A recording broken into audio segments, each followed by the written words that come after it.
자, 비트코인 반등이 잘 가고 있는 가운데 다음 알트들이 어떤 게 오를지, 다음 코인들 그리고 장세가 어떻게 될지 궁금하신 분들은 이 영상을 끝까지 시청해 주시기 바랍니다.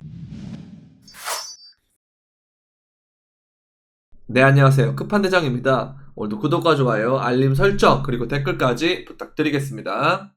자, 지금 보시면 비트코인이 이렇게 지켜주고 있습니다. 이게 보면 4시간봉의 5일선인데요. 5일선이 지금 39,962달러라고 되어 있는데 이 구간을 지금 지켜주고 있는 모습이에요. 지난 4시간봉의 눌림은 나왔지만 이 눌림에서 꼬리를 달면서 몸통이 여기를 지켜줌과 동시에 이러한 양봉이 나오고 있는 상황이라 지금은 기준점이 나왔다라고 보거든요. 그래서 현물은 이 구간, 여기가 어디냐면 선을 한번 그어봅시다. 현물의 선을 그어보면 이렇게 선이 그어질 수 있는데요. 그리고 여기서 조금 더 내린다라고 생각을 하면 약 39,700달러에서 41,100달러 정도 있죠. 이 정도. 뭐 조금 더 넓게 보면 이게 200달러도 가능하겠습니다만은 어쨌든 이렇게 현물은 이 근거를 기준으로 여기서 박스권이 진행이 된다면 어떻게 된다? 이 알트들 회복장 더 나오겠다라고 생각을 하고 현물에서 알트를 보시면 되는 거고요. 자, 두 번째, 선물은 이 구간에서 잡으려면 어떻게 되면 저배율로 롱을 잡으면 돼요. 그리고 이 구간 있죠? 여기가 어디냐면 41,000 구간까지 홀딩 해볼만 하다. 41,000. 그리고 더 간다면 42,500 정도. 그러니까 타겟이 41,000이 1차 타겟이 나오고 42,500 정도가 2차 타겟이 나오겠네요. 뭐 자세한 대응과 브리핑은 영상 설명란에 선물방 가입 신청하는 게 있으니까 선물 많이 가입해 주시면 좋을 것 같고요. 자, 선물방에서 어제 이렇게 40,000달러, 39,600달러 이런 식으로 타점이 나왔고요. 이렇게 43,300에서 46,000까지 떨어지는 거 말씀드려가지고 다 숏을 먹었었고, 자, 이렇게 먹었고, 그 다음에 또 하나 한 번 더 하라 그랬거든요. 또 한 번 더 한 게 또 올라와서 또 떨어졌죠. 그래서 거기에서 이렇게 떨어진 부분들, 여기서 떨어졌다가 올라와서 또 떨어진 거, 이거를 이제 2번 다 발라 먹었다라고 보시면 되겠습니다. 그리고 이제 저는 관점을 바꿔서 다시 롱으로 보고 있고요. 원래 애초에 리테스트 관점으로 보고 있었고 여기서 상승이 이렇게 갈 것이다 라고 보고 있어요. 저는. 그래서 여기서 이렇게 갔다가 이렇게 가는 그림이 나오지 않을까 라는 생각이 들어서 여기랑 여기를 지금 1차, 2차 타겟으로 보면 좋겠다라고 보고 있는 것이고요. 어제 이제 비트코인이 영향을 받았던 게 소비자 물가지수 발표 때문에 되게 막 좌지우지 했었는데 미국 노동부가 3월 달에 CPI를 발표를 했는데 전월 달보다 8.5%가 상승했다 그래요. 근데 예상치에 부합은 했지만 어찌됐든 간에 높은 건 사실이에요. 높다. 어찌됐든 간에 높고 인플레이션이 되게 지금 심각하다라고 볼 수 있어요. 인플레이션이 되게 심각하다. 그래서 예상치와 부합한 점에 있어서는 뭐 불확실성 해소 이런 부분과 그리고 이전에 예측치가 높게 나왔을 때 대한 가격 반영, 선반영이 됐다라고 보는 건데 그래서 우리 이제 뭐 나스닥이나 비트코인이나 이렇게 보합세로 마감이 됐지만 어찌됐든 간에 절대적인 인플레이션 수치는 높거든요. 그러면 인플레이션 수치가 높게 되면 결국에는 이 화폐 가치가 떨어지기 때문에 여기에 대한 뭐가 나와야 되냐면 대안이 나와야 돼요. 대안이나 아니면 대책이 나와야 되거든요. 그럼 여기서 대책으로 부각이 되는 게 뭐 이제 금리 인상이나 아니면 양적 긴축이나 뭐 자산 매입이나 이런 부분이 되는 거겠죠. 근데 이제 여기서 대안이 되는 부분이 이게 되면 비트코인이 나스닥과 디커플링이 되면서 오를 수 있는 계기가 되겠죠. 그럼 이런 움직임이 되고 있냐라는 것만 좀 보면 우리가 이제 비트코인에 대해서 투자를 같이 이어나갈 가치가 있느냐 없느냐에 대해서 판단할 수가 있단 말이에요. 그래서 이런 부분들을 한번 찾아보는 걸로 하죠.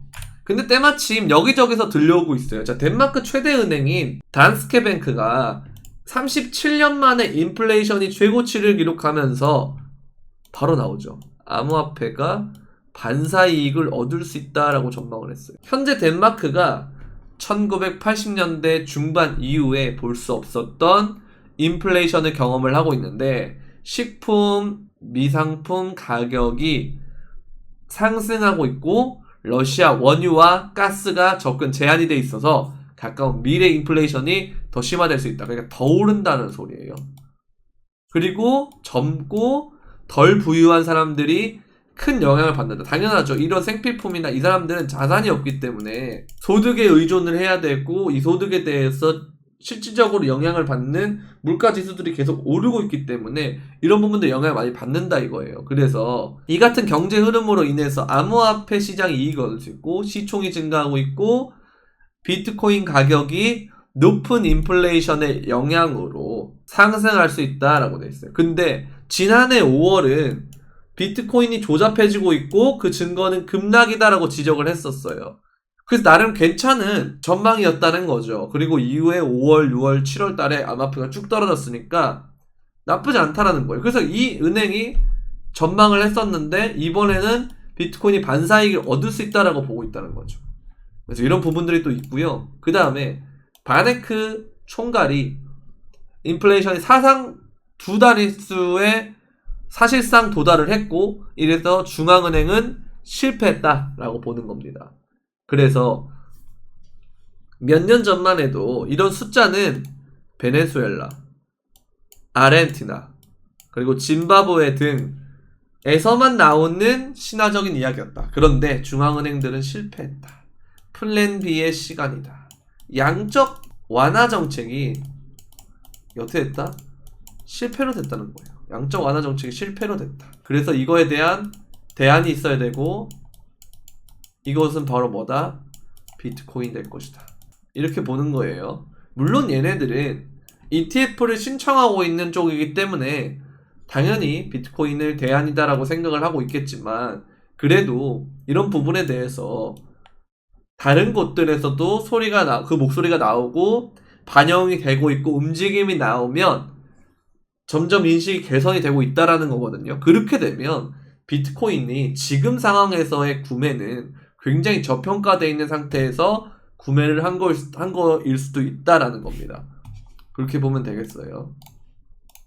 자, 유명 크립토 트위터가 미 정부가 비트코인의 청신호다. 자, 왜냐면 제닛 옐런 장관의 발언이 보면 180도가 전환됐다. 비트코인 100선은 거래를 검증하는 새로운 방법을 제안을 했고 새로운 기술은 은행과 같은 중앙집중형 중개업자에 대한 의존도를 줄인다. 자, 이게 다 그거거든요.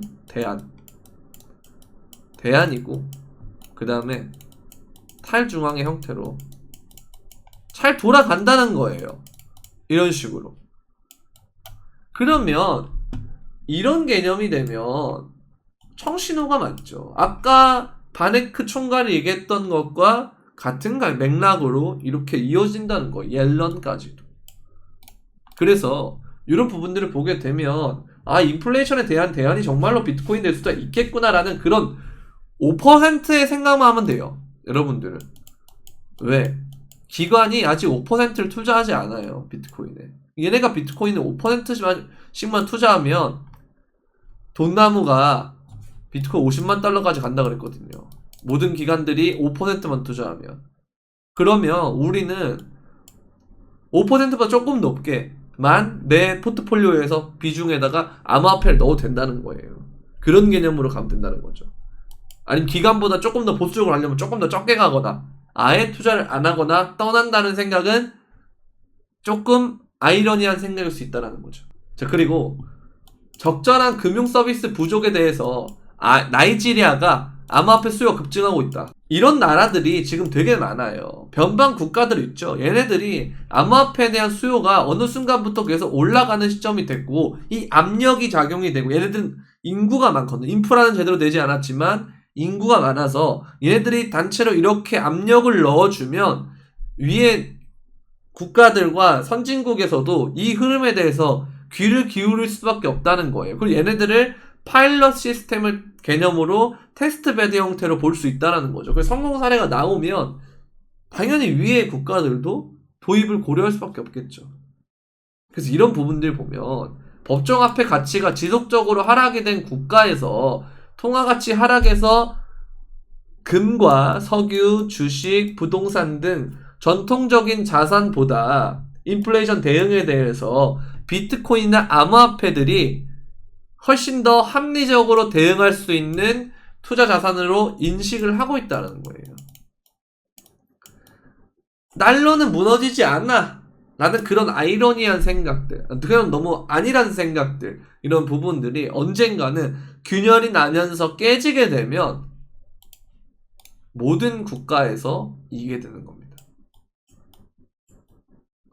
요게 되는 거예요. 그래서 요거를 여러분들이 되게 잘 생각을 하셔야 되고, 어떻게 흘러나갈지에 대해서 되게 잘 고민을 해보셔야 된다는 거죠. 자, 그리고 모건 스탠리가 미국 정부는 스테이블 코인에 대해서 은행 수준의 규제 적용을 준비하고 있다 라고 되어 있습니다. 자, 미국 행정부는 미달러가 선호되고 지배적인 결제 메커니즘으로 살아남기 위해서는 일련의 조치를 취할 필요성을 인식하고 있다. 암호화폐 시장이 규제를 통해 미 달러와 및 은행의 지배력을 관리할 수 있다.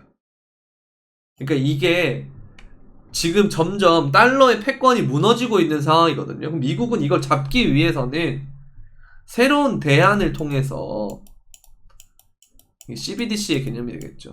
CBDC나 아니면 스테이블 코인이 되겠죠. 이런 형태로 해서 주도권을 계속 이어나가고자 할 거예요. 근데 지금에 있는 현행 체제에서는, 그러니까 이런 걸 도입하지 않으면 현행 체제는 앞으로 가면 갈수록 러시아 전쟁도 그렇고 중국 간의 갈등도 그렇고 계속해서 깨지는, 달러 패권이 깨지게 되는 그런 현상들이 이어진다는 거예요. 촉매제가 계속 발생을 한다는 거죠. 그러면 이거에 대해서 대안을 하려면 규제를 한다는 말 무슨 말이냐면 제도권 안에서 확실하게 관리를 해야 되고, 이 부분 자체가 뭐냐면 밀어준다라는 거예요. 성장을 시킨다는 거예요. 그러면 지금 우리가 들어가 있는 이 시점은 아직까지 규제도 없고 제대로 제도권도 갖춰지지 않은 미개척 시장이다라는 거예요. 거기에 대해서 제도권 형태로 나아가게 되면 안정적인 투자는 맞지만, 그때 투자하는 것이 성장세나 이런 것들을 봤을 때는 하이리스크 하이리턴의 개념처럼 리턴 값이 낮아진다는 거죠. 근데 우리는 주식을 하든 암호화폐를 하든 부동산 투자를 하든 항상 무언가 대박을 노리고 투자를 한다라고 그러면 지금 이 암호화폐 투자는 굉장히 중요한 시점에 와 있다라는 겁니다. 이런 개념으로 코인을 보시면 좋을 것 같고요. 오늘 그래서 어떤 놈이 좀 괜찮아 보이냐라고 봤을 때 종목들 말씀을 드릴게요. 자, 피르마 그가 괜찮고요. 피르마는 이 구간 여기 보면은 확대를 한번 해봅시다. 자, 피르마는 이 구간에서 이렇게 보시면 약 163에서 한 177원 정도, 이 구간이 괜찮은 자리로 보이고요. 그 다음에 또 괜찮은 코인이 뭐가 있냐면 엠블이 있어요. 엠블도 지금 보면 괜찮은 자리에 있거든요. 엠블도 형태를 보게 되면, 자, 12.6에서 13.2 정도, 여기가 좀 괜찮은 자리로 보이고, 자, 그 다음에 스트라이크도 되게 좋아요. 지금 차트가 지금 괜찮은 상황이라서 얘는 지금 여기서 저항을 맞을 상태거든요. 54,500 구간에서. 근데 여기를 좀 뚫어주면 굉장히 높게 갈 확률이 있어요. 보면은 지금 스트라티스도 괜찮게 갔거든요. 그래서 얘처럼 스트라이크도 결국에는 이런 무빙을 보여줄 가능성이 높기 때문에 스트라이크도 집중하시면 좋을 것 같고요. 그 다음에 아발란체 괜찮습니다. 아발란체 괜찮아요. 아발란체는 아마 단기간에 이렇게 오르게 되면 잘라내야 될 거예요. 익절을 하면서 가야 돼. 이런 애들은 좀 아직까지 메이저의 시간은 아니라고 보거든요. 그런데 아발란체가 오를 때가 되면 아무래도 이렇게 좀 단기간에 오르게 되면 뭐 한 99,000원 밑으로 좀 잘라내야 돼요. 익절을 하면서 잘라낸다. 이거는 1, 2% 먹는다 혹은 2, 3% 먹는다의 개념으로 가야 되기 때문에 항상 이런 개념 보시고요. 제가 항상 여러분들 매일매일 영상 올려드리는 거는 일일 수익이 약 2에서 3% 정도를 목표 수익가로 딱 생각을 해서 암호화폐들을 좀 고르는 경우가 좀 있거든요. 알트들을. 그래서 하루에 1%만 해도 굉장히 많은 수익이거든요. 주식에서는 이런 게 진짜 있을 수가 없는데 여러분들이 코인에 너무 익숙해져 있다 보니까 이 수익대에 대해서 조금 만족을 못하는 그런 게 있습니다만 수익이 났을 때 웬만하면 분할 매도라도 해서 좀 쳐냈으면 좋겠어요. 또 하락이 오면 또 보니까 분위기 우울해지고 유튜브 조회수 떨어지고 우리나라 사람 투자 맨날 이렇게 하거든요. 그렇게 하면 안 돼요. 그래서 확정 수익 최대한 가져가면서 가는 전략이 제일 좋을 것 같아요.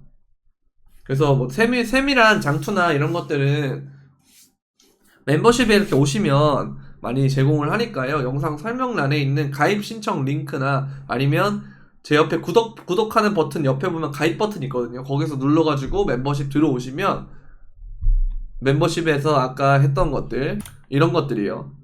이제 타점도 보면 이렇게 딱 세부적으로 나오고요. 알트들 뭐 시빅, 베이직, 셀로, 세타 이거 전부 다 1차 갔고 2차 간 것도 있고 이렇게 있고 그 다음에 뭐 이캐시도 오늘 2차까지 갔고 이런 식으로 계속 이렇게 해드리니까 뭐 관심 있으신 분들은 가입을 해주시면 감사하겠습니다. 자, 그리고 다음 코인은요, 코박 토큰인데, 코박 토큰도 역시 지금 이동평균선이 잘 만들어지고 있고, 코인 자체가 나쁘지 않은 형태, 지금 이렇게 지지선의 형태도 받아지고 있는 그런 상황이라, 코박 토큰도 나쁘지 않은 형태의 매수 지점이다라고 보고요. 그 다음에, 하이브도 있습니다. 하이브도 괜찮은 지점에 있어요. 지금 하이브도 나쁘지 않은 모습으로 지금 가격의 흐름이 갖춰지고 있기 때문에 하이브도 괜찮게 보시면 되겠고, 항상 명심해야 될 것은 자리가 왔을 때 수익을 줄 때 쳐내라. 분할이든 뭐든 쳐내라. 그렇게 해서 확정 수익을 가져가면서 복리 형태로 가져가야 된다. 이렇게 보시면 되겠습니다.